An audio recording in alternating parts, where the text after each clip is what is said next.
belas kasihan, dan memiliki pribadi dan sikap yang sangat baik, lemah lembut dan mencintai, menepati janji, adil dan keras dalam pengadilannya. Syekh Abdul Qadir Al-Jailani tidak pernah memperlihatkan kemarahan apabila kesalahan tersebut hanya menyangkut pribadinya, tetapi sesuatu kesalahan yang dilakukan terhadap keimanan dan agama, dia akan marah besar dan memberi hukuman yang berat. Syekh Abu Najib As-Surawardi menceritakan, pada tahun 523 Hijriah, aku bersama Syekh Hamad, guru Syekh Abdul Qadir Al-Jailani yang juga hadir. Ketika itu Syekh Abdul Qadir Al-Jailani membuat pernyataan keras. Mendengar itu, Syekh Hamad berkata kepadanya, "Wahai Abdul Qadir, engkau berbicara terlalu angkuh. Aku khawatir Allah tidak ridha kepadamu." Syekh Abdul Qadir Al-Jailani meletakkan tangannya di atas dada Syekh Hamad lalu berkata, "Lihat telapak tanganku dengan mata hati, dan berkata lagi, dan katakan kepadaku, apa yang tertulis di atasnya?" Ketika Syekh Hamad tidak dapat mengatakannya, Syekh Abdul Qadir Al-Jailani mengangkat tangan dari dada Syekh Hamad, dan memperlihatkan tangan tersebut kepadanya. Di atasnya tertulis tulisan bercahaya, yakni, dia menerima 70 janji dari Allah, bahwa dia tidak akan pernah dikecewakan. Syekh Hamad melihatnya. Dia berkata, tidak akan pernah ada yang mampu keberatan pada orang yang diberkati dengan janji ilahiyah seperti itu. Tidak ada seorang pun dapat berkeberatan kepadanya.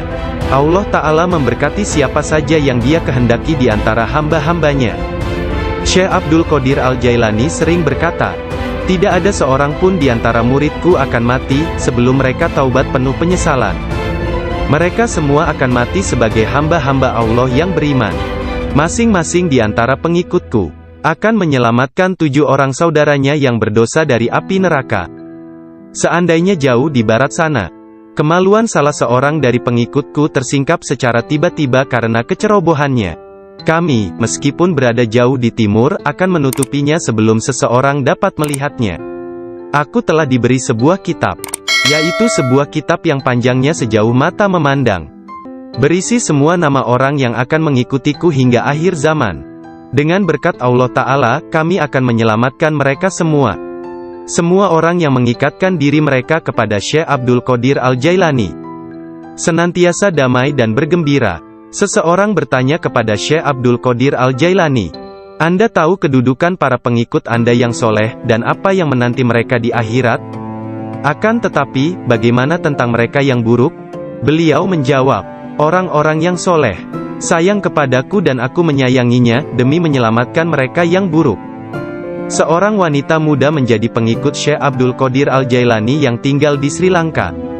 Pada suatu hari, dia diserang di sebuah tempat yang sepi oleh seorang lelaki yang hendak memperkosanya. Dalam keadaan tidak berdaya, dia berteriak, "Selamatkan aku, wahai Syekhku Abdul Qadir Al-Jailani."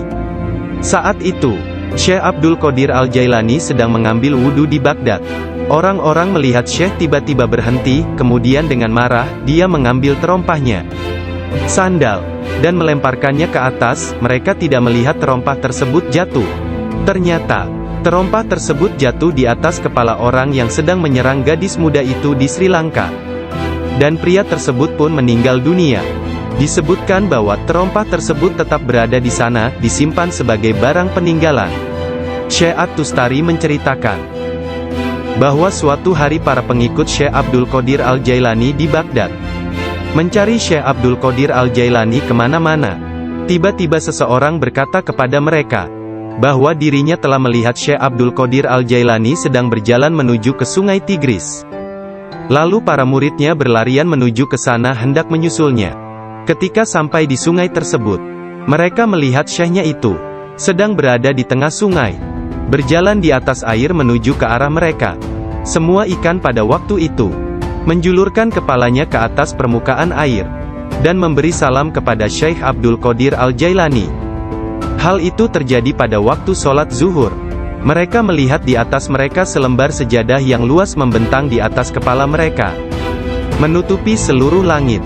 Sajadah tersebut berwarna hijau dan di permukaannya bersulamkan ayat-ayat dari emas dan perak.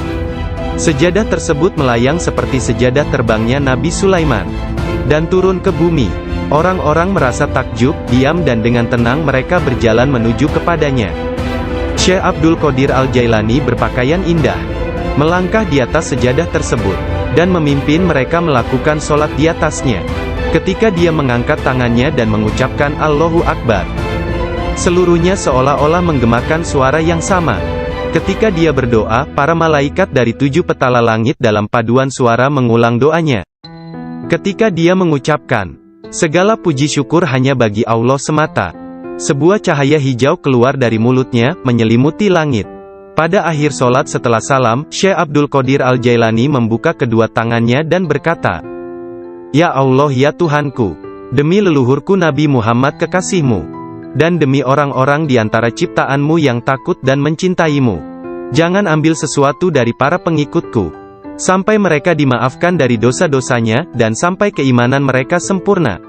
Pada saat itu, setiap orang mendengar dengungan senandung dari para malaikat dan mengatakan, Amin. Mereka juga mengikuti para malaikat dengan mengucapkan Amin. Kemudian mereka mendengar satu suara hatif dari dalam diri mereka, kata-kata, bergembiralah, aku telah menerima doa kalian. Rasulullah bersabda, seorang guru yang sempurna adalah bagaikan seorang nabi bagi kaumnya. Sesungguhnya Hadrat Syekh Abdul Qadir Al-Jailani adalah salah seorang di antara para syekh yang sempurna tersebut, yang telah membukakan orang-orang kepada pintu gerbang kebahagiaan di dunia ini, dan pintu gerbang surga di akhirat. Setelah Syekh Abdul Qadir Al-Jailani menguasai nafsunya, dan menjadi seorang yang sempurna, serta hanya dengan diilhami perintah Rasulullah, dia menjadi seorang syekh dan menjalin hubungan dengan orang-orang. Dirinya senantiasa mengikuti teladan dari leluhurnya Nabi Muhammad, Rasulullah. Ketika pengaruh ajaran Syekh Abdul Qadir Al-Jailani tersebar ke seluruh pelosok dunia, banyak di antara murid-muridnya mendapat kedudukan penting dan banyak pejabat, pegawai pemerintah, yang menjadi muridnya sesuai kemampuan mereka, kualitas dunia dalam batin dan tingkatan spiritual. Dia memerintahkan banyak di antara murid-muridnya untuk bertindak sebagai wakil-wakilnya. Di antaranya ada yang menjadi guru spiritual dan yang lainnya sebagai hakim. Bahkan di antara muridnya ada yang menjabat sebagai gubernur dan para pemegang kekuasaan dunia. Syekh Abdul Qadir Al-Jailani telah menyerahkan diri secara mutlak kepada Allah Azza wa Jalla. Malam-malamnya berlalu dengan sedikit atau bahkan tanpa tidur, dalam doa dan muraqabah menyendiri. Dia menghabiskan hari-harinya sebagai seorang pengikut sejati Nabi Muhammad, dalam berkhidmat dalam kemanusiaan 3 kali dalam seminggu. Dia selalu menyampaikan pengajian umum kepada puluhan ribu manusia, setiap hari di waktu pagi dan petang. Dia memberi pengajaran tafsir Al-Quran, hadis, ilmu tauhid, ilmu fikih dan tasawuf. Setelah sholat zuhur, dia memberikan nasihat dan waktu konsultasi kepada orang-orang, tanpa pandang bulu, baik orang itu berprofesi sebagai pengemis atau raja. Semuanya akan dilayani. Sebelum sholat asar, baik cuaca hujan ataupun cerah, dia pergi ke jalanan untuk membagikan makanan kepada orang-orang miskin. Dalam seluruh hari-harinya di bulan Ramadan, Syekh Abdul Qadir Al-Jailani hanya makan sekali sehari. Setelah sholat maghrib, beliau tidak pernah makan sendirian. Pembantunya akan berdiri di pintu menanyakan orang-orang yang lewat. Jika mereka yang lewat ada yang belum makan, agar mereka ikut makan. Syekh Abdul Qadir Al-Jailani wafat pada hari Sabtu tanggal 8 Rabiul Tsani tahun 561 Hijriah. 1166 Masehi, pada usia 91 tahun. Makamnya yang berada di Madrasah Babut Darajah di kota Baghdad, Irak, menjadi tempat penting dari kunjungan para penziarah kaum sufi dan semua muslim. Ketika mengidap penyakit yang mengantarkannya pada kewafatannya itu, salah seorang anak lelakinya yaitu Abdul Aziz melihat bahwa dia menderita sakit yang luar biasa, meregang dan menggulingkan tubuh di tempat tidurnya. Jangan mencemaskanku, Syekh berkata kepada putranya. Aku berbalik dan berbalik lagi dalam pengetahuan Allah Azza wa Jalla.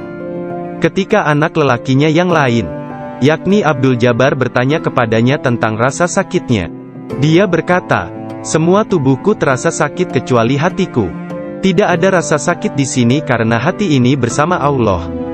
Anak lelakinya yang lain, yaitu Abdul Wahab, berkata kepadanya, berilah aku beberapa nasihat tentang apa yang harus dilakukan setelah engkau meninggalkan dunia ini. Dia berkata, takutlah kepada Allah dan tiada sesuatu pun yang lain. Berharaplah dari Allah dan percayakan seluruh kebutuhanmu kepadanya. Tidak mengharap dan menginginkan apapun kecuali Dia. Menyandarkan diri kepada Allah dan tidak kepada sesuatu yang lain. Bersatu dengannya, bersatu dengannya, bersatu dengannya. Sebelum meninggal dunia, Syekh Abdul Qadir Al-Jailani melihat sekeliling dan berkata kepada orang-orang yang hadir, telah datang di hadapanku selain kalian. Makhluk lain yang kalian tidak melihatnya telah datang kepadaku. Persiapkan ruangan dan berlaku sopan santunlah kepada mereka. Yakni menghormati kehadiran para malaikat yang tidak dapat dilihat. Aku adalah biji tanpa kulit. Kalian melihatku bersama kalian. Sementara aku dengan seseorang yang lain, sebaiknya kalian meninggalkanku sekarang. Kemudian dia berkata, wahai malaikat pencabut nyawa, aku tidak takut kepadamu, tidak juga kepada sesuatu pun yang lain. Kecuali hanya kepada Allah, yang telah menemaniku dan bermurah hati kepadaku. Pada saat terakhir, dia mengangkat tangan dan berkata, tiada Tuhan selain Allah dan Muhammad adalah Rasul-Nya. Kemuliaan hanya bagi Allah yang Maha Agung, yang hidup abadi.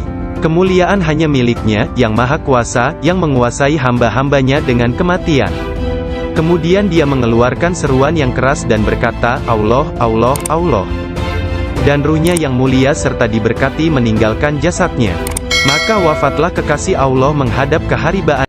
Nama lengkap Syekh Abdul Qadir Al-Jailani berikut nasab dari pihak ayah. Adalah Abu Muhammad Abdul Qadir bin Abu Sahih Musa bin Janka Dausat. Janki Doasti. Bin Abdullah. Bin Yahya Az-Zahid bin Muhammad bin Dawud.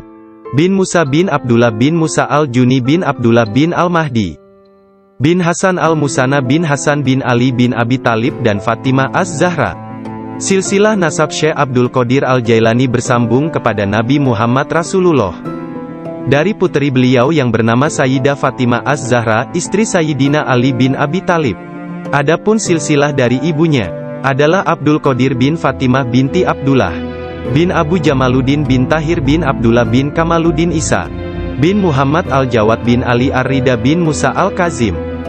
Bin Jafar As-Sadiq bin Muhammad Al-Bakir bin Ali Zainul Abidin. Bin Husain bin Ali bin Abi Talib. Sepanjang masa bayinya, Syekh Abdul Qadir Jailani tidak pernah makan selama bulan puasa.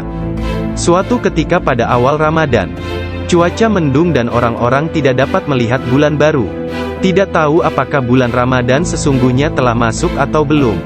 Mereka datang kepada Ummul Khair Fatimah, ibunda Syekh Abdul Qadir, dan menanyakan apakah si anak sudah makan hari itu. Karena dia belum makan, mereka menetapkan bahwa puasa telah dimulai. Abdul Qadir Al-Jailani menceritakan, ketika kecil, setiap hari aku selalu didatangi seorang malaikat dalam bentuk pemuda tampan. Dia berjalan bersamaku dari rumah ke madrasah, dan membuat anak-anak lain di dalam kelas memberiku tempat di barisan pertama. Dia tinggal bersamaku sepanjang hari dan kemudian membawaku pulang ke rumah. Dalam sehari, aku belajar lebih banyak daripada murid lain yang belajar dalam 1 minggu. Awalnya aku tidak tahu siapa dia. Suatu hari, aku bertanya kepadanya, dan dia berkata, aku salah satu malaikat Allah. Dia mengirim dan memerintahku untuk bersamamu selama engkau belajar. Beliau kembali menceritakan mengenai masa kanak-kanaknya. Dia berkata, setiap kali ingin pergi bermain dengan anak-anak lain, aku mendengar satu suara berkata, datanglah kepadaku sebagai gantinya, wahai orang yang diberkati. Datanglah kepadaku. Dalam keadaan ketakutan, aku pergi dan mencari ketenangan di balik lengan ibuku. Sekarang, bahkan dalam ketaatan penuh dan halwat yang panjang, aku tidak dapat mendengar dengan jelas suara tersebut. Ketika Abdul Qadir Al-Jailani ditanya oleh seseorang, apa kuncinya yang membawa dirinya pada tingkatan spiritual yang tinggi? Beliau berkata, kejujuran yang telah aku janjikan kepada ibuku. Abdul Qadir Al-Jailani menceritakannya sebagai berikut. Suatu hari, malam Idul Adha, aku pergi ke ladang kami untuk membantu menggarap tanah. Semasa aku berjalan di belakang lembu jantan, dia memalingkan kepalanya dan memandangku seraya berkata, engkau tidak diciptakan untuk pekerjaan ini. Sungguh, aku sangat ketakutan dan berlari ke rumah dan memanjat ke atap rumah petak bertingkat. Ketika melihat keluar, Tiba-tiba aku melihat para jemaah haji sedang berkumpul wukuf di Padang Arafah. Di Arabia, tepat di depanku. Lalu aku segera pergi menemui ibuku, yang waktu itu sudah menjadi janda, dan meminta kepadanya, kirimlah aku ke jalan kebenaran, dan berilah aku izin untuk pergi ke Baghdad, untuk mendapatkan ilmu pengetahuan bersama-sama orang bijak, dan orang-orang yang dekat kepada Allah Azza wa Jalla. Ibu bertanya kepadaku, apa alasan permintaanmu yang tiba-tiba tersebut? Aku mengatakan kepadanya, apa yang telah terjadi pada diriku. Beliau menangis mendengar ceritaku, lalu mengeluarkan 80 keping emas. Semuanya adalah warisan ayahku. Dia menyisihkan 40 untuk saudaraku yang laki-laki. 40 keping lainnya dijahit di bagian ketiak mantelku. Kemudian dia mengizinkan untuk meninggalkan dirinya. Sebelum membiarkan aku pergi, beliau menasehatiku, bahwa aku harus berkata benar, dan menjadi orang yang jujur apapun yang terjadi. Ibu melepas kepergianku dengan kata-kata, mudah-mudahan Allah melindungi dan membimbingmu wahai anakku. Aku memisahkan diriku sendiri dari orang yang paling mencintaiku karena Allah. Aku tahu bahwa aku tidak akan dapat melihatmu sampai hari pengadilan terakhir tiba. Aku bergabung dengan sebuah kafilah yang pergi ke Baghdad. Ketika kami telah meninggalkan kota Hamadan, sekelompok perampok jalanan, 60 penunggang kuda yang gagah menyerang kami. Mereka mengambil segala sesuatu yang dibawa kafilah tersebut. Salah seorang di antara mereka datang kepadaku dan bertanya, "Hai anak muda, harta apa yang engkau miliki?" Aku menceritakan kepadanya, bahwa aku memiliki 40 keping emas. Dia bertanya, "Di mana kau simpan?" Aku mengatakan, "Di bawah lenganku." Dia tertawa dan meninggalkanku sendiri. Penjahat lainnya datang dan menanyakan hal yang sama. Dan aku pun mengatakan hal yang sebenarnya. Dia juga meninggalkanku sendirian. Aku pikir mereka pasti hendak mengadukan hal tersebut kepada pemimpinnya, di mana mereka sedang membagikan hasil rampasan. Pemimpin mereka bertanya tentang barang berharga milikku. Aku mengatakan kepadanya, bahwa aku memiliki 40 keping emas, yang dijahit di mantelku di bawah ketiak. Pemimpin perampok lalu mengambil mantelku dan merobek di bagian lengannya, dan menemukan emas tersebut. Kemudian dia menatap takjub kepadaku dan berkata, "Uangmu telah aman. Apa yang membuatmu untuk menceritakan kepada kami, bahwa engkau memilikinya, dan memberitahukan tempat di mana engkau menyembunyikannya?" Aku menjawab, "Aku harus mengatakan yang benar dalam keadaan apapun juga, sebagaimana yang telah aku janjikan kepada ibuku." Ketika kepala perampok mendengar hal itu, ia menitiskan air mata dan berkata, "Aku telah mengingkari janjiku kepada siapa yang telah menciptakanku. Aku mencuri dan membunuh. Apa yang akan terjadi padaku?" Kemudian anak buahnya memandangnya sambil berkata, "Engkau telah menjadi pemimpin kami selama bertahun-tahun dalam perbuatan dosa ini. Sekarang juga engkau tetap menjadi pemimpin kami dalam..." Dia bertanya, "Di mana kau simpan?" Aku mengatakan, "Di bawah lenganku." Dia tertawa dan meninggalkanku sendiri. Penjahat lainnya datang dan menanyakan hal yang sama. Dan aku pun mengatakan hal yang sebenarnya. Dia juga meninggalkanku sendirian. Aku pikir mereka pasti hendak mengadukan hal tersebut kepada pemimpinnya, di mana mereka sedang membagikan hasil rampasan. Pemimpin mereka bertanya tentang barang berharga milikku. Aku mengatakan kepadanya, bahwa aku memiliki 40 keping emas, yang dijahit di mantelku di bawah ketiak. Pemimpin perampok lalu mengambil mantelku dan merobek di bagian lengannya, dan menemukan emas tersebut. Kemudian dia menatap takjub kepadaku dan berkata, "Uangmu telah aman. Apa yang membuatmu untuk menceritakan kepada kami, bahwa engkau memilikinya, dan memberitahukan tempat di mana engkau menyembunyikannya?" Aku menjawab, "Aku harus mengatakan yang benar dalam keadaan apapun juga, sebagaimana yang telah aku janjikan kepada ibuku." Ketika kepala perampok mendengar hal itu, ia menitiskan air mata dan berkata, "Aku telah mengingkari janjiku kepada siapa yang telah menciptakanku. Aku mencuri dan membunuh. Apa yang akan terjadi padaku?" Kemudian anak buahnya memandangnya sambil berkata, "Engkau telah menjadi pemimpin kami selama bertahun-tahun dalam perbuatan dosa ini. Sekarang juga engkau tetap menjadi pemimpin kami dalam penyesalan." Ke-60 orang itu memegang tanganku, dan menyatakan penyesalannya serta keinginannya untuk mengubah jalan mereka. Mereka merupakan orang pertama yang memegang tanganku, dan mendapatkan ampunan untuk dosa-dosa mereka. Ketika Syekh Abdul Qadir Al-Jailani tiba di Baghdad, beliau berusia 18 tahun. Tatkala dia mencapai pintu gerbang kota, Nabi Khidir muncul dan menghalanginya untuk memasuki kota. Nabi Khidir berkata kepadanya, bahwasanya hal itu ia lakukan atas perintah Allah, agar ia tidak memasuki kota Baghdad hingga 7 tahun ke depan. Nabi Khidir membawanya ke sebuah runtuhan di gurun pasir dan berkata, "Diamlah engkau di sini dan jangan meninggalkan tempat ini." Syekh Abdul Qadir Al-Jailani tetap tinggal di sana selama 3 tahun. Setiap tahunnya Khidir datang kepadanya, dan berkata kepadanya di mana dirinya harus tinggal. Syekh Abdul Qadir Al-Jailani bercerita tentang masa 3 tahun yang dilaluinya tersebut. Saat dalam proses mujahadah dan riyadah. Selama aku tinggal di gurun, di luar kota Baghdad, semua keindahan dunia telah datang menggodaku. Allah telah memberikanku kemenangan atasnya. Nafsuku mengunjungiku setiap hari, dalam wujud dan bentukku sendiri dan meminta untuk menjadi temannya. Ketika aku akan menolaknya, ia hendak menyerangku. Allah memberiku kemenangan dalam perlawananku. Dan pada waktunya, aku dapat menjadikannya tawananku, dan menahannya bersamaku selama tahun-tahun itu, serta memaksanya untuk tinggal di runtuhan padang pasir. 1 tahun penuh. Aku telah makan rerumputan dan akar-akarnya yang kutemukan. Dan aku tidak minum air apapun.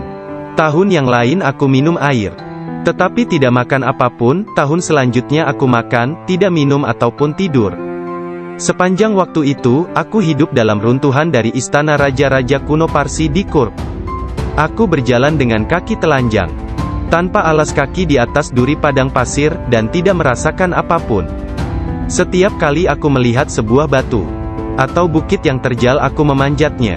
Aku tidak memberikan istirahat 1 menit pun, atau menyenangkan nafsuku kepada keinginan-keinginan rendah badaniyah jasmaniku.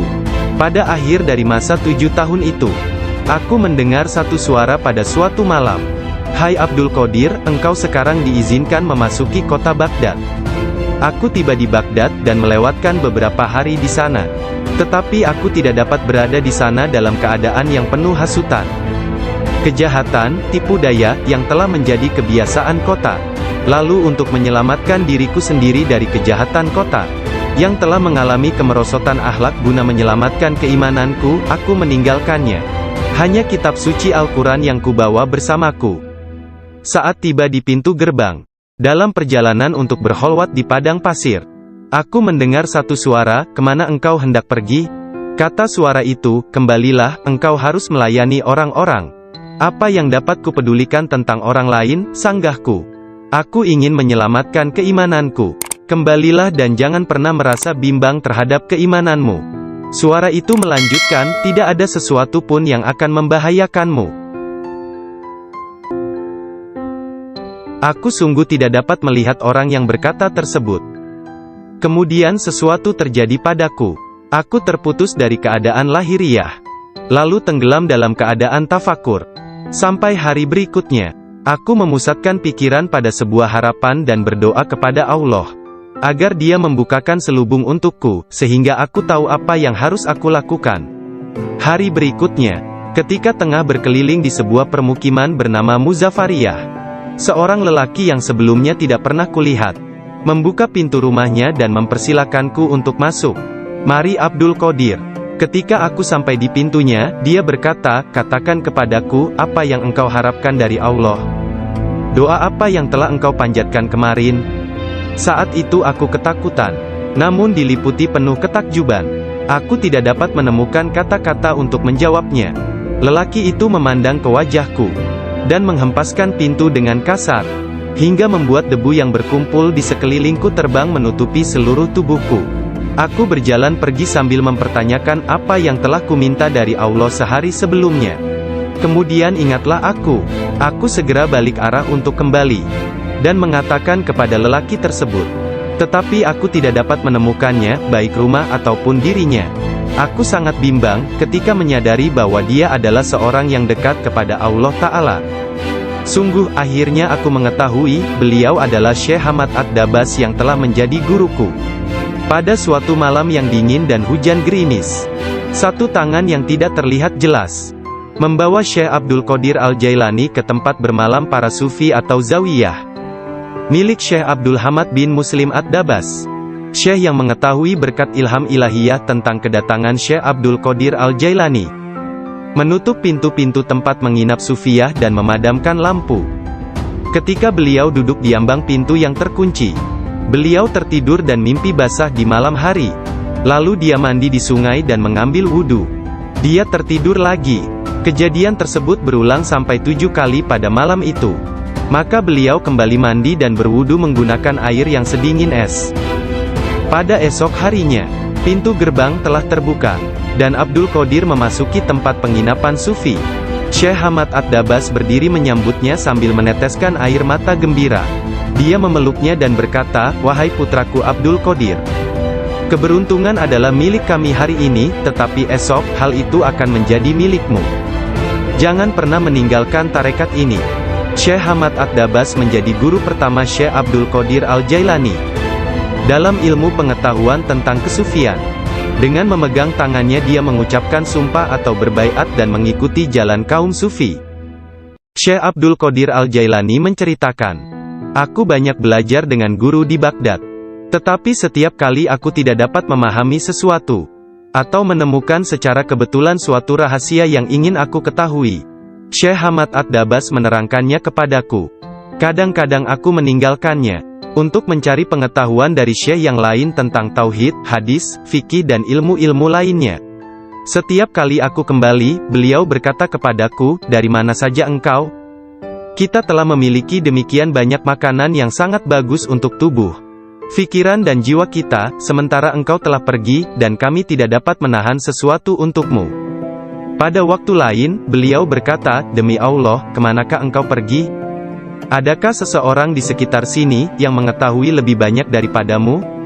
Para darwis atau para sufi akan mengusikku secara terus-menerus dan berkata, "Engkau adalah seorang ahli hukum atau ahli fikih, ahli sastra, ahli pengetahuan dan seorang ulama atau alim syariat. Urusan apa yang engkau miliki di antara kita? Mengapa engkau tidak keluar dari sini?" Syekh Hamad Ad-Dabas memarahi mereka dan berkata, "Betapa memalukan kalian ini. Aku bersumpah bahwa tidak ada seorang pun seperti dia di antara kalian. Tidak ada seorang pun di antara kalian yang akan naik di atas jari kakinya. Jika kalian berpikir aku kasar terhadapnya dan engkau meniruku, aku melakukannya untuk membawanya kepada kesempurnaan dan mengujinya.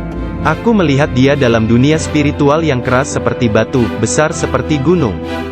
Syekh Abdul Qadir Al-Jailani merupakan contoh tauladan terbesar dari kenyataan bahwa dalam Islam, mencari ilmu pengetahuan adalah kewajiban suci untuk semua orang, laki-laki dan perempuan dari ayunan hingga liang kubur. Dia menjadi orang bijak terbesar di zamannya.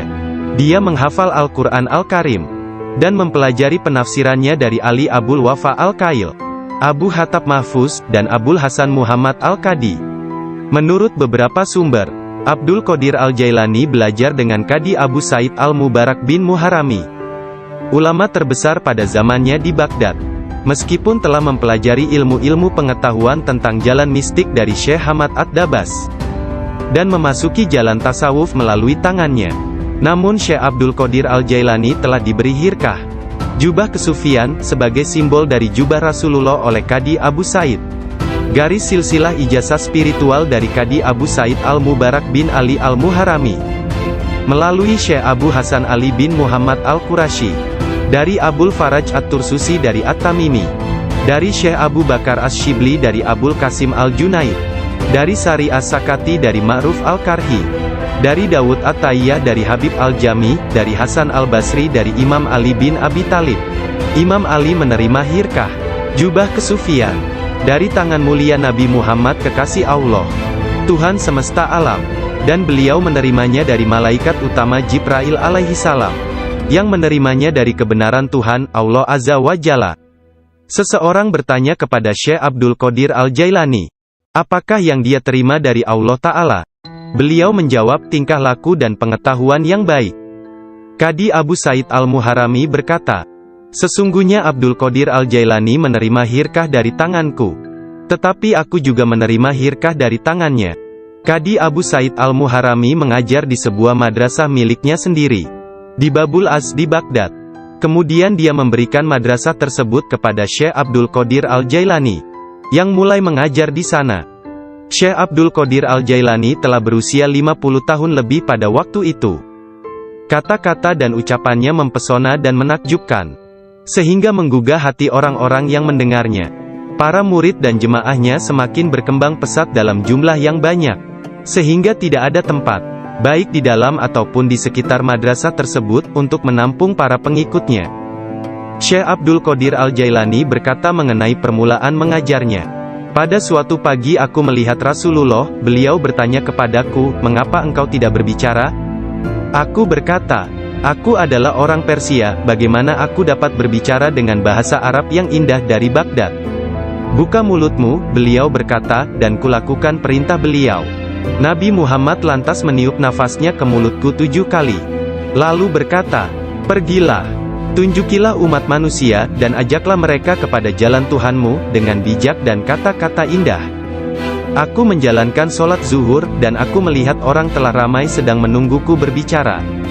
Ketika melihat mereka, aku menjadi gembira, namun lidahku seakan-akan terkunci. Kemudian aku melihat Imam Ali bin Abi Thalib yang diberkati. Dia mendatangiku dan memintaku untuk membuka mulut. Kemudian meniupkan nafasnya sendiri ke dalam mulutku sebanyak 6 kali. Aku bertanya, "Mengapa Anda tidak melakukannya sebanyak 7 kali, seperti yang dilakukan Rasulullah?" Sayyidina Ali berkata, "Karena rasa hormatku kepada Rasulullah." Kemudian Sayyidina Ali pun menghilang. Dari mulutku yang terbuka, keluarlah kata-kata, "Sesungguhnya fikiran adalah juru selam, menyelam jauh ke dalam lautan hati untuk menemukan mutiara kebijaksanaan. Ketika dia membawanya ke pantai kemakhlukannya, dia tumpah dalam bentuk kata-kata dari bibirnya. Dan dengan itu, dia membeli ketaatan tak ternilai di pasar-pasar ibadah Allah." Kemudian aku berkata, "Dalam suatu malam, seperti salah satu dari malamku, jika seseorang di antaramu hendak membunuh keinginan-keinginan rendahnya, kematian akan terasa begitu manis, sehingga engkau tidak akan dapat merasakan sesuatu yang lain di dunia ini.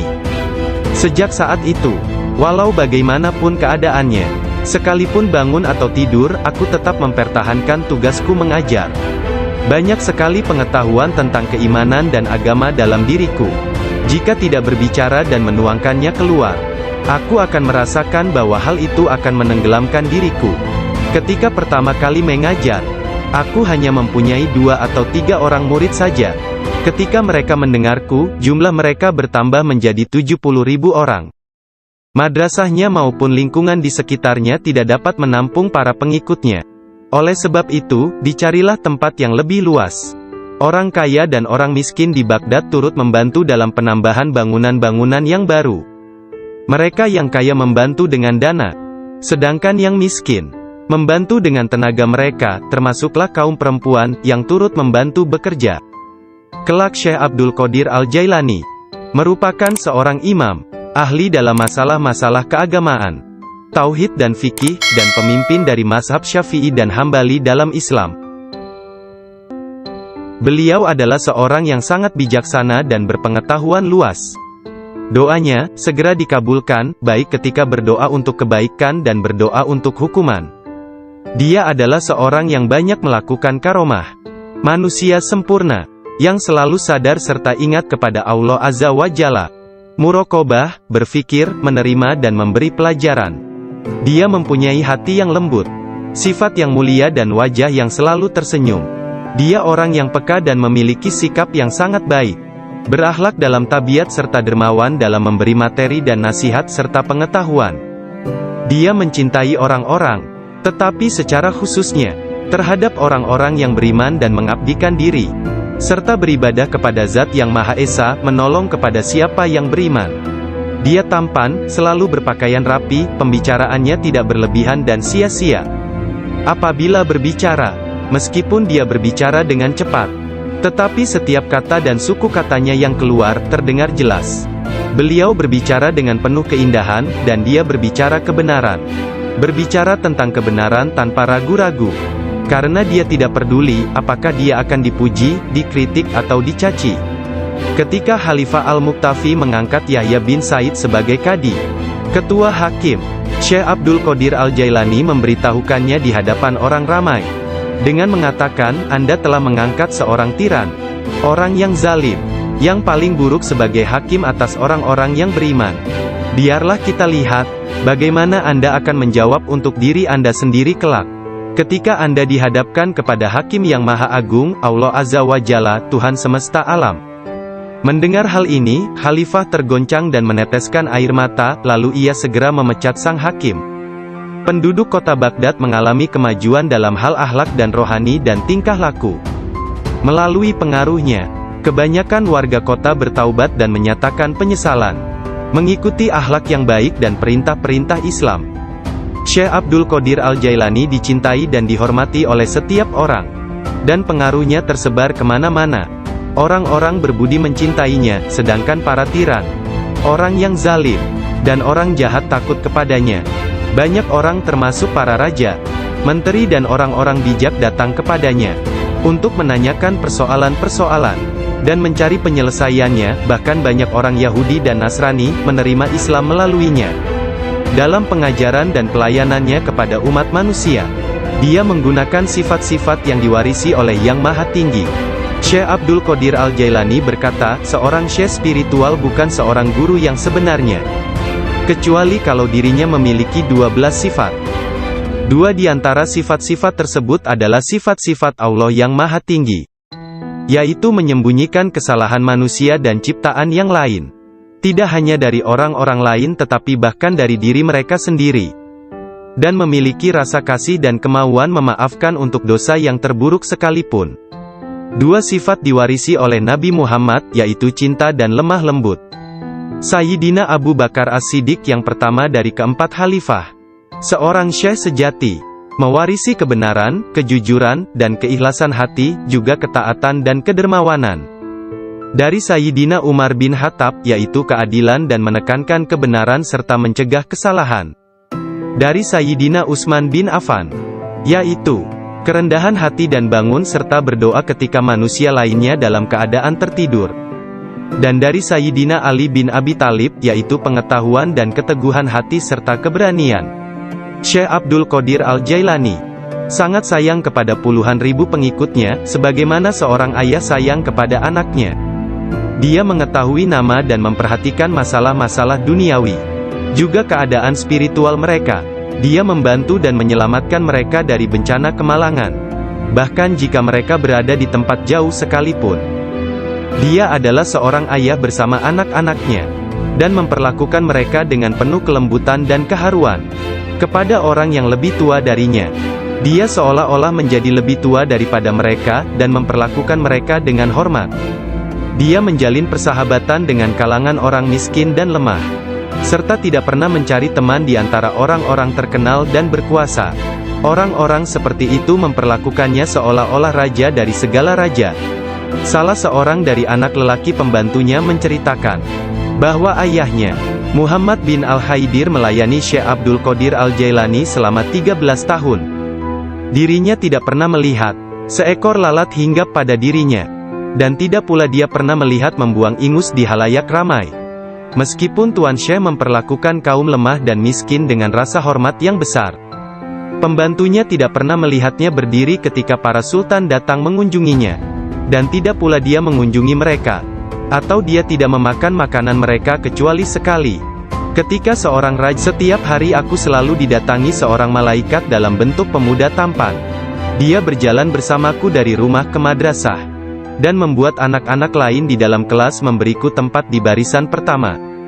Dia tinggal bersamaku sepanjang hari dan kemudian membawaku pulang ke rumah. Dalam sehari, aku belajar lebih banyak daripada murid lain yang belajar dalam 1 minggu. Awalnya aku tidak tahu siapa dia. Suatu hari, aku bertanya kepadanya, dan dia berkata, aku salah satu malaikat Allah. Dia mengirim dan memerintahku untuk bersamamu selama engkau belajar. Beliau kembali menceritakan mengenai masa kanak-kanaknya. Dia berkata, setiap kali ingin pergi bermain dengan anak-anak lain, aku mendengar satu suara berkata, datanglah kepadaku sebagai gantinya, wahai orang yang diberkati. Datanglah kepadaku. Dalam keadaan ketakutan, aku pergi dan mencari ketenangan di balik lengan ibuku. Sekarang, bahkan dalam ketaatan penuh dan halwat yang panjang, aku tidak dapat mendengar dengan jelas suara tersebut. Ketika Abdul Qadir Al-Jailani ditanya oleh seseorang, apa kuncinya yang membawa dirinya pada tingkatan spiritual yang tinggi? Beliau berkata, kejujuran yang telah aku janjikan kepada ibuku. Abdul Qadir Al-Jailani menceritakannya sebagai berikut. Suatu hari, malam Aidul Adha, aku pergi ke ladang kami untuk membantu menggarap tanah. Semasa aku berjalan di belakang lembu jantan, dia memalingkan kepalanya dan memandangku seraya berkata, "Engkau tidak diciptakan untuk pekerjaan ini." Sungguh, aku sangat ketakutan dan berlari ke rumah dan memanjat ke atap rumah petak bertingkat. Ketika melihat keluar, tiba-tiba aku melihat para jemaah haji sedang berkumpul wukuf di Padang Arafah. Di Arabia, tepat di depanku. Lalu aku segera pergi menemui ibuku, yang waktu itu sudah menjadi janda, dan meminta kepadanya, kirimlah aku ke jalan kebenaran, dan berilah aku izin untuk pergi ke Baghdad, untuk mendapatkan ilmu pengetahuan bersama-sama orang bijak, dan orang-orang yang dekat kepada Allah Azza wa Jalla. Ibu bertanya kepadaku, apa alasan permintaanmu yang tiba-tiba tersebut? Aku mengatakan kepadanya, apa yang telah terjadi pada diriku. Beliau menangis mendengar ceritaku, lalu mengeluarkan 80 keping emas. Semuanya adalah warisan ayahku. Dia menyisihkan 40 untuk saudaraku yang laki-laki. 40 keping lainnya dijahit di bagian ketiak mantelku. Kemudian dia mengizinkan untuk meninggalkan dirinya. Sebelum membiarkan aku pergi, beliau menasehatiku, bahwa aku harus berkata benar, dan menjadi orang yang jujur apapun yang terjadi. Ibu melepas kepergianku dengan kata-kata, mudah-mudahan Allah melindungi dan membimbingmu wahai anakku. Aku memisahkan diriku sendiri dari orang yang paling mencintaiku karena Allah. Aku tahu bahwa aku tidak akan dapat melihatmu sampai hari pengadilan terakhir tiba. Aku bergabung dengan sebuah kafilah yang pergi ke Baghdad. Ketika kami telah meninggalkan kota Hamadan, sekelompok perampok jalanan, 60 penunggang kuda yang gagah menyerang kami. Mereka mengambil segala sesuatu yang dibawa kafilah tersebut. Salah seorang di antara mereka datang kepadaku dan bertanya, "Hai anak muda, harta apa yang engkau miliki?" Aku menceritakan kepadanya, bahwa aku memiliki 40 keping emas. Dia bertanya, "Di mana kau simpan?" Aku mengatakan, "Di bawah lenganku." Dia tertawa dan meninggalkanku sendiri. Penjahat lainnya datang dan menanyakan hal yang sama. Dan aku pun mengatakan hal yang sebenarnya. Dia juga meninggalkanku sendirian. Aku pikir mereka pasti hendak mengadukan hal tersebut kepada pemimpinnya, di mana mereka sedang membagikan hasil rampasan. Pemimpin mereka bertanya tentang barang berharga milikku. Aku mengatakan kepadanya, bahwa aku memiliki 40 keping emas, yang dijahit di mantelku di bawah ketiak. Pemimpin perampok lalu mengambil mantelku dan merobek di bagian lengannya, dan menemukan emas tersebut. Kemudian dia menatap takjub kepadaku dan berkata, "Uangmu telah aman. Apa yang membuatmu untuk menceritakan kepada kami bahwa engkau memilikinya, dan memberitahukan tempat di mana engkau menyembunyikannya?" Aku menjawab, "Aku harus mengatakan yang benar dalam keadaan apapun juga, sebagaimana yang telah aku janjikan kepada ibuku." Ketika kepala perampok mendengar hal itu, ia menitiskan air mata dan berkata, "Aku telah mengingkari janjiku kepada siapa yang telah menciptakanku. Aku mencuri dan membunuh. Apa yang akan terjadi padaku?" Kemudian anak buahnya memandangnya sambil berkata, "Engkau telah menjadi pemimpin kami selama bertahun-tahun dalam perbuatan dosa ini. Sekarang juga engkau tetap menjadi pemimpin kami dalam penyesalan." Ke-60 orang itu memegang tanganku, dan menyatakan penyesalannya serta keinginannya untuk mengubah jalan mereka. Mereka merupakan orang pertama yang memegang tanganku, dan mendapatkan ampunan untuk dosa-dosa mereka. Ketika Syekh Abdul Qadir Al-Jailani tiba di Baghdad, beliau berusia 18 tahun. Tatkala dia mencapai pintu gerbang kota, Nabi Khidir muncul dan menghalanginya untuk memasuki kota. Nabi Khidir berkata kepadanya, bahwasanya hal itu ia lakukan atas perintah Allah, agar ia tidak memasuki kota Baghdad hingga 7 tahun ke depan. Nabi Khidir membawanya ke sebuah runtuhan di gurun pasir dan berkata, "Diamlah engkau di sini dan jangan meninggalkan tempat ini." Syekh Abdul Qadir Al-Jailani tetap tinggal di sana selama 3 tahun. Setiap tahunnya Khidir datang kepadanya, dan berkata kepadanya di mana dirinya harus tinggal. Syekh Abdul Qadir Al-Jailani bercerita tentang masa 3 tahun yang dilaluinya tersebut. Saat dalam proses mujahadah dan riyadah. Selama aku tinggal di gurun, di luar kota Baghdad, semua keindahan dunia telah datang menggodaku. Allah telah memberikanku kemenangan atasnya.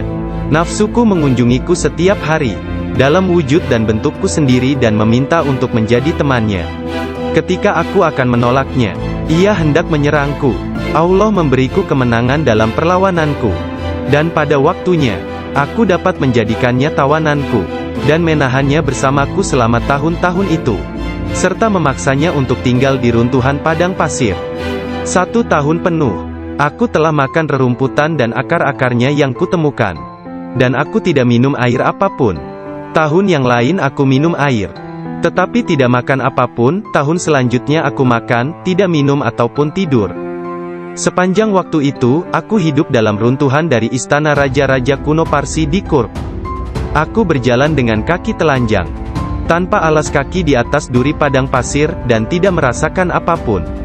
Setiap kali aku melihat sebuah batu atau bukit yang terjal, aku memanjatnya. Aku tidak memberikan istirahat 1 menit pun, atau menyenangkan nafsuku kepada keinginan-keinginan rendah badaniyah, jasmaniku. Pada akhir dari masa 7 tahun itu, aku mendengar satu suara pada suatu malam. Hai Abdul Qadir, engkau sekarang diizinkan memasuki kota Baghdad. Aku tiba di Baghdad dan melewatkan beberapa hari di sana. Tetapi aku tidak dapat berada di sana dalam keadaan yang penuh hasutan, kejahatan, tipu daya, yang telah menjadi kebiasaan kota. Lalu untuk menyelamatkan diriku sendiri dari kejahatan kota, yang telah mengalami kemerosotan akhlak, guna menyelamatkan keimananku, aku meninggalkannya. Hanya kitab suci Al-Quran yang kubawa bersamaku.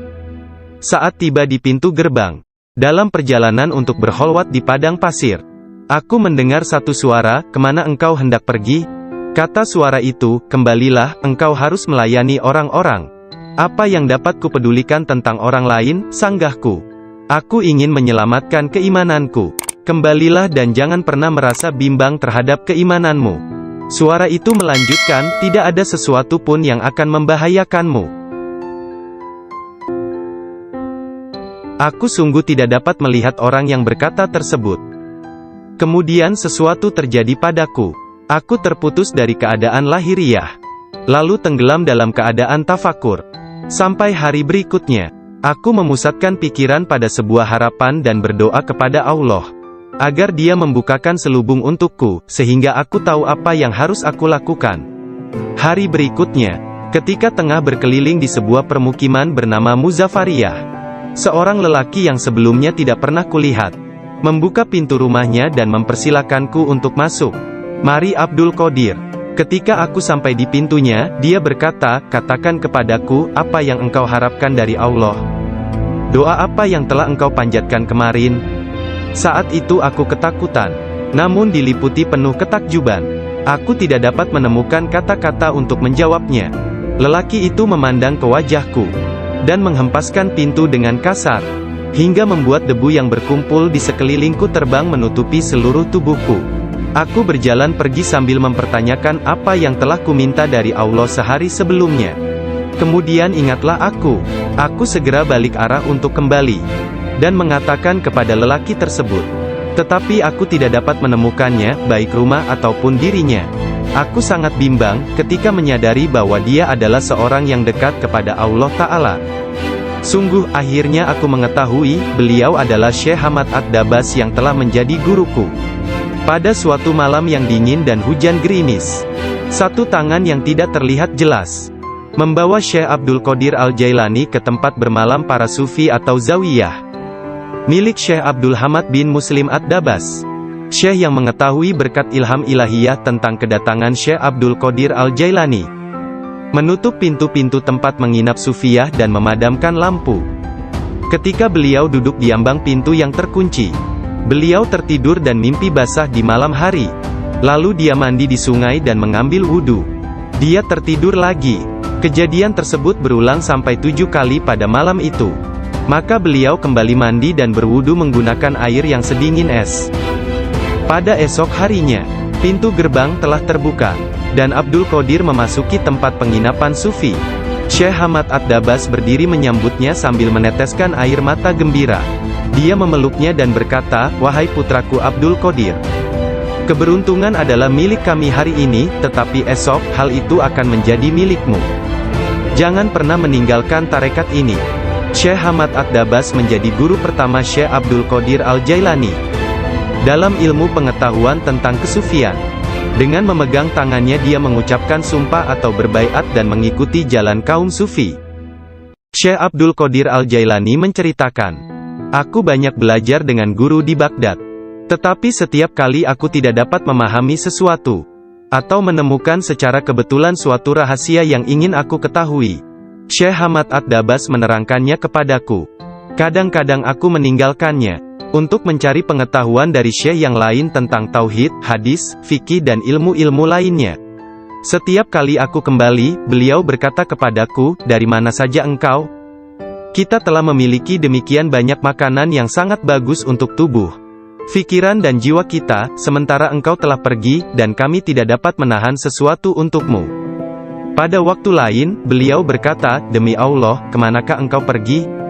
Adakah seseorang di sekitar sini, yang mengetahui lebih banyak daripadamu?" Para darwis atau para sufi akan mengusikku secara terus-menerus dan berkata, "Engkau adalah seorang ahli hukum atau ahli fikih, ahli sastra, ahli pengetahuan dan seorang ulama atau alim syariat. Urusan apa yang engkau miliki di antara kita? Mengapa engkau tidak keluar dari sini?"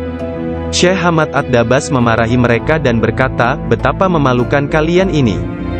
Aku bersumpah bahwa tidak ada seorang pun seperti dia di antara kalian. Tidak ada seorang pun di antara kalian yang akan naik di atas jari kakinya. Jika kalian berpikir aku kasar terhadapnya dan engkau meniruku, aku melakukannya untuk membawanya kepada kesempurnaan dan mengujinya. Aku melihat dia dalam dunia spiritual yang keras seperti batu, besar seperti gunung." Syekh Abdul Qadir Al-Jailani merupakan contoh tauladan terbesar dari kenyataan bahwa dalam Islam, mencari ilmu pengetahuan adalah kewajiban suci untuk semua orang, laki-laki dan perempuan dari ayunan hingga liang kubur. Dia menjadi orang bijak terbesar di zamannya. Dia menghafal Al-Quran Al-Karim dan mempelajari penafsirannya dari Ali Abul Wafa Al-Kail, Abu Hatab Mahfuz, dan Abul Hasan Muhammad Al-Qadi. Menurut beberapa sumber, Abdul Qadir Al-Jailani belajar dengan Qadi Abu Said Al-Mubarak bin Muharrami, ulama terbesar pada zamannya di Baghdad. Meskipun telah mempelajari ilmu-ilmu pengetahuan tentang jalan mistik dari Syekh Hamad At-Dabas, dan memasuki jalan tasawuf melalui tangannya, namun Syekh Abdul Qadir Al-Jailani telah diberi hirkah, jubah kesufian, sebagai simbol dari jubah Rasulullah oleh Qadi Abu Said. Garis silsilah ijazah spiritual dari Qadi Abu Said Al-Mubarak bin Ali Al-Muharrami, melalui Syekh Abu Hasan Ali bin Muhammad Al-Qurashi, dari Abul Faraj At-Tursusi dari At-Tamimi, dari Syekh Abu Bakar As-Shibli dari Abul Qasim Al-Junaid, dari Sari As-Sakati dari Ma'ruf Al-Karhi, dari Dawud At-Tayyah dari Habib Al-Jami, dari Hasan Al-Basri dari Imam Ali bin Abi Talib. Imam Ali menerima hirkah, jubah kesufian, dari tangan mulia Nabi Muhammad kekasih Allah, Tuhan semesta alam, dan beliau menerimanya dari malaikat utama Jibril alaihi salam, yang menerimanya dari kebenaran Tuhan, Allah Azza wa Jalla. Seseorang bertanya kepada Syekh Abdul Qadir Al-Jailani, apakah yang dia terima dari Allah Ta'ala? Beliau menjawab, tingkah laku dan pengetahuan yang baik. Qadi Abu Said Al-Muharrami berkata, "Sesungguhnya Abdul Qadir Al-Jailani menerima hirkah dari tanganku, tetapi aku juga menerima hirkah dari tangannya." Qadi Abu Said Al-Muharrami mengajar di sebuah madrasah miliknya sendiri, di Babul Az di Baghdad. Kemudian dia memberikan madrasah tersebut kepada Syekh Abdul Qadir Al-Jailani, yang mulai mengajar di sana. Syekh Abdul Qadir Al-Jailani telah berusia 50 tahun lebih pada waktu itu.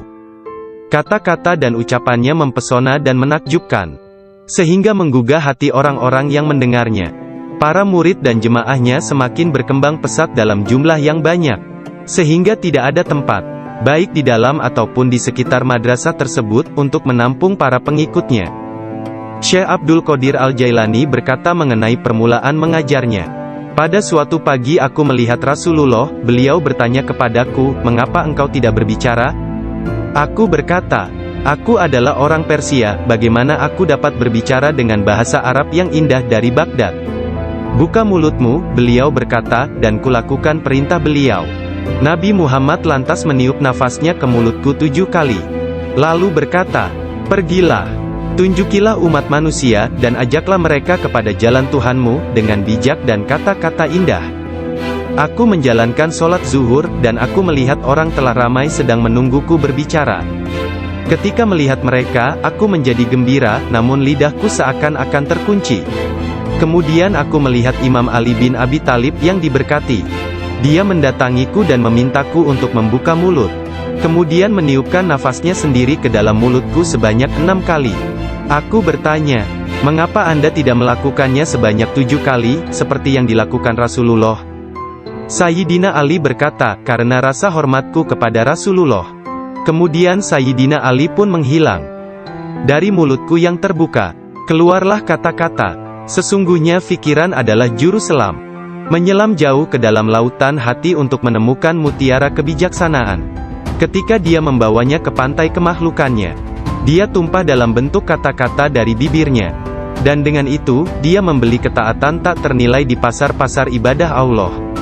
Kemudian aku berkata, "Dalam suatu malam, seperti salah satu dari malamku, jika seseorang di antaramu hendak membunuh keinginan-keinginan rendahnya, kematian akan terasa begitu manis, sehingga engkau tidak akan dapat merasakan sesuatu yang lain di dunia ini. Sejak saat itu, walau bagaimanapun keadaannya, sekalipun bangun atau tidur, aku tetap mempertahankan tugasku mengajar. Banyak sekali pengetahuan tentang keimanan dan agama dalam diriku. Jika tidak berbicara dan menuangkannya keluar, aku akan merasakan bahwa hal itu akan menenggelamkan diriku. Ketika pertama kali mengajar, aku hanya mempunyai 2 atau 3 orang murid saja. Ketika mereka mendengarku, jumlah mereka bertambah menjadi 70.000 orang. Madrasahnya maupun lingkungan di sekitarnya tidak dapat menampung para pengikutnya. Oleh sebab itu, dicarilah tempat yang lebih luas. Orang kaya dan orang miskin di Baghdad turut membantu dalam penambahan bangunan-bangunan yang baru. Mereka yang kaya membantu dengan dana, sedangkan yang miskin membantu dengan tenaga mereka, termasuklah kaum perempuan, yang turut membantu bekerja. Kelak Syekh Abdul Qadir Al-Jailani merupakan seorang imam, ahli dalam masalah-masalah keagamaan, tauhid dan fikih, dan pemimpin dari mazhab Syafi'i dan Hambali dalam Islam. Beliau adalah seorang yang sangat bijaksana dan berpengetahuan luas. Doanya segera dikabulkan, baik ketika berdoa untuk kebaikan dan berdoa untuk hukuman. Dia adalah seorang yang banyak melakukan karomah. Manusia sempurna, yang selalu sadar serta ingat kepada Allah Azza wa Jalla. Muraqabah, berfikir, menerima dan memberi pelajaran. Dia mempunyai hati yang lembut, sifat yang mulia dan wajah yang selalu tersenyum. Dia orang yang peka dan memiliki sikap yang sangat baik. Berakhlak dalam tabiat serta dermawan dalam memberi materi dan nasihat serta pengetahuan. Dia mencintai orang-orang, tetapi secara khususnya terhadap orang-orang yang beriman dan mengabdikan diri, serta beribadah kepada Zat yang Maha Esa, menolong kepada siapa yang beriman. Dia tampan, selalu berpakaian rapi, pembicaraannya tidak berlebihan dan sia-sia. Apabila berbicara, meskipun dia berbicara dengan cepat, tetapi setiap kata dan suku katanya yang keluar, terdengar jelas. Beliau berbicara dengan penuh keindahan, dan dia berbicara kebenaran. Berbicara tentang kebenaran tanpa ragu-ragu, mengatakan kebenaran. Abu Hasan, salah seorang hakim agung pada masa itu menceritakan, "Aku mendengar Khalifah Al-Muqtafi berkata kepada menterinya Ibnu Hubaira, 'Syekh Abdul Qadir Al-Jailani mentertawakanku.' Dan hal itu amat jelas bagi orang-orang di sekitarnya, bahwa yang dia maksudkan adalah aku. Dilaporkan kepadaku, bahwa dia menunjukkan sebuah pohon kurma di kebunnya dan berkata, 'Engkau lebih baik bekerja, jangan bepergian terlalu jauh, atau aku akan memenggal kepalamu. Sekarang kamu, wahai Ibnu Hubaira, pergi dan berbicaralah kepadanya seorang diri dan katakan, Anda jangan mengejek dan mengancam Khalifah. Anda harus tahu bahwa kedudukan khalifah adalah suci dan harus dihormati. Sang Menteri Ibnu Hubairah pun pergi kepada Syekh Abdul Qadir Al-Jailani, dan melihatnya sedang berkumpul dengan kerumunan orang ramai.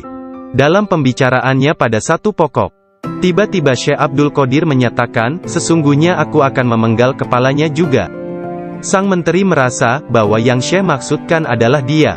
Sang Menteri pun ketakutan. Dia pun melarikan diri, dan mengisahkan apa yang terjadi terhadap dirinya kepada Khalifah. Mendengar kisahnya, sang Khalifah meneteskan air mata dan berkata, sungguh, Syekh Abdul Qadir Al-Jailani adalah orang yang hebat. Lalu, Khalifah pergi sendiri menemui Syekh. Pada pertemuan tersebut, Syekh memberinya banyak nasihat, dan Khalifah tak bisa membendung air matanya dan terus